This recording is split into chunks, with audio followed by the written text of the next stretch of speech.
The armed forces of the Russian Federation continue the special military operation. In the South Donetsk direction, the enemy with the forces of two company tactical groups attacked the Russian positions in the directions of Slatkoye and Vladimirovka in Donetsk People's Republic. The enemy's attack was repulsed by artillery fire and active actions of the Russian troops.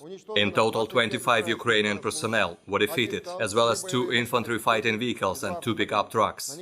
In the Nikolaev-Kryvyi Rog direction, with the help of a battalion tactical group, the enemy attempted to attack the Russian positions near Bruskinskoye, Patikatki and Trifonovka in Kherson region. As a result of fire damage and concentrated strikes by Russian artillery, more than 80 Ukrainian personnel, 11 armored combat vehicles and 15 cars were destroyed.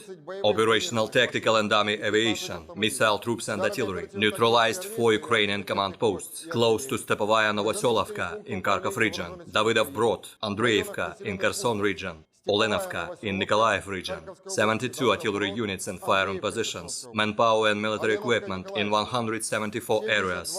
1 munition depot was annihilated close to Dvorechная in Kharkov region.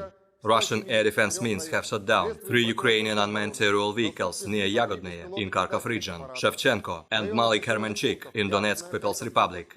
In addition, 21 projectiles of HIMARS and Olha MLRS were intercepted over Lysychansk in Lugansk People's Republic and Novaya Kakhovka in Kherson region. In total, 325 airplanes and 162 helicopters, 2,326 unmanned aerial vehicles, 383 anti-aircraft missile systems, 6,020 tanks and other armored fighting vehicles, 874 combat vehicles equipped with MRLS, 3,521 field artillery cannons and motors, as well as 6,741 units of special military equipment have been destroyed during the special military operation. военной автомобильной техники.